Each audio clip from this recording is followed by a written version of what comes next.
নমস্কার, আমি শুভ্রা। গত ৪৫ দিন ধরে আপনারা আমার আলপনা এবং লাইফস্টাইল ভিডিও নিয়মিত দেখছেন। কালকে ছিল পয়লা বৈশাখ। পয়লা বৈশাখের দিনটার প্রথম পর্বটা ঠিকঠাক ভালো হাসি মুখে গেলেও দ্বিতীয় পর্বটা এতটা কষ্টদায়ক, এতটা এরকম একটা ফাড়া আমার ছিল পয়লা বৈশাখের দিন আমি ভাবিনি। পয়লা বৈশাখে আমার কাজ ছিল, সেখান থেকে এসে আমি জাস্ট স্নান দান করে ভিডিও এডিট করবো বলে ফোনটা নিয়ে বসেছি। ফোনটা আমার যথেষ্ট পুরনো, ৬-৭ বছর হয়ে গেল। হ্যাঁ, কিন্তু মানে ধীরে ধীরে ব্যবহার করলে চলে। এবার এই মুহূর্তে ফোন কেনা সম্ভব হচ্ছে না বলে আমি জানি নতুন ফোন নেওয়ার দরকার, কিন্তু সেই কারণেই ধীরে ধীরে এটাকেই ব্যবহার করি। ভিডিও এডিট করতে বসে হঠাৎ করে ফোনটা অন্ধকার হয়ে গেল, যেমন হয় ব্ল্যাক আউট হয়ে যায়, পুরোনো ফোন যেমন হয় হলো। অন্যবার রিবুট করলে খুলে যায়, কালকে তাও হচ্ছিল না। দিয়ে ফ্যাক্টরি রিসেট হয়ে গেল, পুরো ফোন ফ্যাক্টরি রিসেট।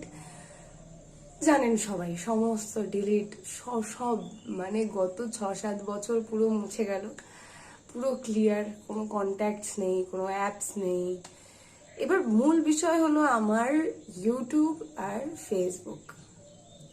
ফেসবুকে আমি ৪৫ দিন ধরে যা নিয়মিত কাজ করেছি তাতে ১,২৪,০০০ ফলোয়ার্স। ইউটিউবে আমার গত ৪৬ দিনে ৯২,০০০ সাবস্ক্রাইবার্স। তো এই পেজ আর চ্যানেল দুটো ভীষণ গুরুত্বপূর্ণ আমার কাছে।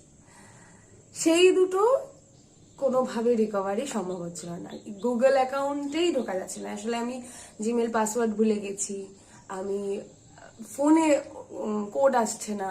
হ্যাঁ,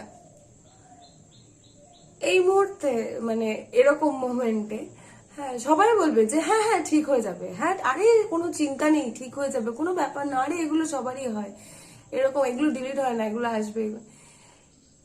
এগুলো সব সান্ত্বনা, এগুলো সব কাঁথা চাপা দেওয়া কথাবার্তা।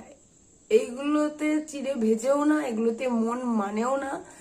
এই মুহূর্তটা যতক্ষণ না তার নিজের সাথে বা নিজেদের সাথে না হলে এই মোমেন্টটা বুঝতে পারবেন না, কোনো মতেই পারবে না। ততক্ষণ বলে যাবে যে হ্যাঁ আরে ঠিক হয়ে যাবে, এগুলো হয়ই, এগুলো তো হয়ই, আরে চিন্তা নেই, আরে কান্নার কিচ্ছু নেই, এগুলো ঠিক হয়ে যাবে, ঠিক হয়ে যাবে, এইসব। আরে সেটাই। যাই হোক, আমি অনেক দোকানে ঘুরেছি, রিজুদা প্রচুর চেষ্টা করেছে, রিজুদা মানে ঘন্টাখানেক ধরে মানে মানে আমি ভাবতে পারিনি, মানে প্রচন্ড প্রচন্ড। পয়লা বৈশাখ ছিল বলে কিছু দোকান করতে চাইনি, কাল এসো। আমি তো বোঝাতে পারছি না আমার মনটার মধ্যে কি হচ্ছে।